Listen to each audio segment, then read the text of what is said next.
देश में अब ममता बनर्जी की सरकार है। जो भी नेता 2018 लोकसभा में हो या फिर 2021 के विधानसभा चुनाव के पहले बीजेपी का दामन थामे थे, सभी अब वापस टीएमसी में शामिल हो रहे हैं। मतलब कह सकते हैं कि जो गए थे अब वापस आ रहे हैं। ऐसे में सवाल ये उठता है कि ये भारतीय जनता पार्टी ने तोड़े थे या तृणमूल कांग्रेस ने प्लांट किए थे, या फिर क्या ये नेता मौका परस्त हैं जो हवा का रुख भांपते हुए पार्टी में जाते हैं। बीजेपी कार्यकर्ताओं का आरोप कि नहीं मिल रहा पार्टी में सम्मान। बंगाल विधानसभा चुनाव के पहले बड़ी संख्या में टीएमसी नेता बीजेपी में हुए शामिल। कई बड़े नेताओं ने छोड़ा बीजेपी का दामन।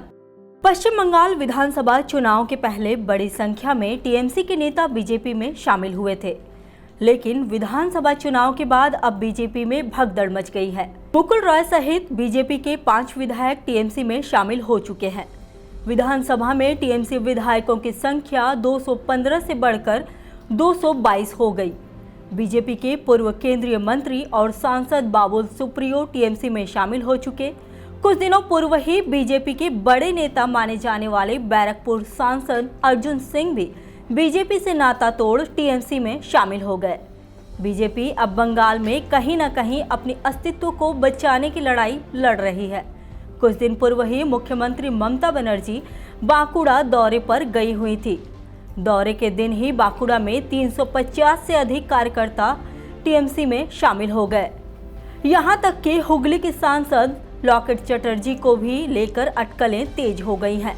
बीजेपी से टीएमसी में शामिल हुए लोगों का आरोप है कि बीजेपी में उन्हें उचित सम्मान नहीं मिला है, जिस वजह से वो फिर से टीएमसी में शामिल हो गए। बंगाल में जल्द ही पंचायत चुनाव होने वाले हैं। पंचायत चुनाव के पहले टीएमसी फिर से अपने संगठन को मजबूत करने में जुट गई है। इसी के लिए पार्टी छोड़कर गए नेताओं की घर वापसी पर जोर दिया जा रहा है। बीजेपी को हरा रही टीएमसी। अभिषेक 11 मई को असम दौरे पर थे अभिषेक बनर्जी। टीएमसी के महासचिव अभिषेक बनर्जी ने दावा किया है कि यदि वह पार्टी का दरवाजा खोल देंगे तो बीजेपी का बंगाल राज्य से सफाया हो जाएगा। इससे पहले 11 मई को तृणमूल कांग्रेस के राष्ट्रीय महासचिव अभिषेक बनर्जी असम दौरे पर गए हुए थे, जहां गुवाहाटी में उन्होंने पार्टी नेताओं और कार्यकर्ताओं को संबोधित करने के दौरान मौजूदा बीजेपी सरकार पर जमकर निशाना साधा था। अभिषेक बनर्जी ने कहा था कि हम असम में आए हैं और बीजेपी की सरकार यहां से उखाड़ कर फेंक देंगे। अभिषेक बनर्जी ने पार्टी कार्यकर्ताओं के बीच कहा कि हम सब कांग्रेस छोड़कर आए हैं तो क्यों आए हैं? अगर आपको बीजेपी के साथ लड़ना है तो ट्विटर, फेसबुक पर नहीं, जमीन पर लड़ना होगा। सड़क पर लड़ाई लड़नी होगी। टीएमसी और कांग्रेस में ये फर्क है कि पिछले 8 साल से कांग्रेस बीजेपी के सामने हार रही है और टीएमसी बीजेपी को हरा रही है। ममता बनर्जी ने किया बंगाल में खेला। वैसे तो बंगाल चुनाव में बहुचर्चित सीट नंदीग्राम से ममता बनर्जी 1956 वोटों से चुनाव हार गए। तृणमूल पार्टी में कोई आए या जाए, उसके लिए तृणमूल पार्टी में कोई असर पड़ने वाला तो है नहीं, और कौन आएगा या कौन जाएगा इस बात का डिसाइडर तो ममता बनर्जी और अभिषेक बनर्जी ही है। तो जहाँ तक ये सवाल है तो उनके लिए मैं यही कहना चाहूँगी कि सुबह का भूला अगर शाम को घर लौट आते हैं तो उसे भूला नहीं कहते।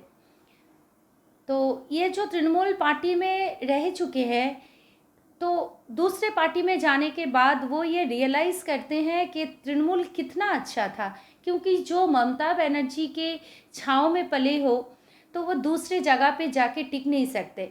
और जहाँ तक कि बीजेपी का सवाल है, वो तो भ्रष्टाचार से भरे हुए हैं।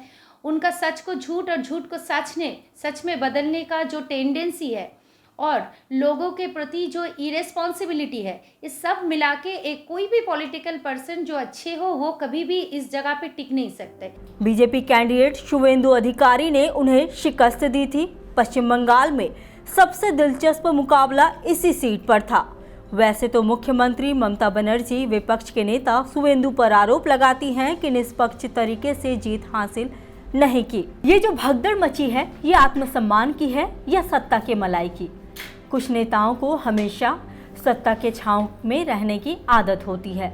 ये वह वजह है। इसके अलावा एक वजह और भी हो सकती है कि टीएमसी और बीजेपी कार्यकर्ताओं में संघर्ष जो किसी से छिपा नहीं है, जो आए दिन खबरों में छाए रहता है। अब ये तो नेता ही जाने, आत्मसम्मान की बात है या फिर अवसरवादिता की या कुछ और। देश दुनिया की तमाम खबरों के लिए इसी तरह देखते रहिए वॉइस ऑफ भारत।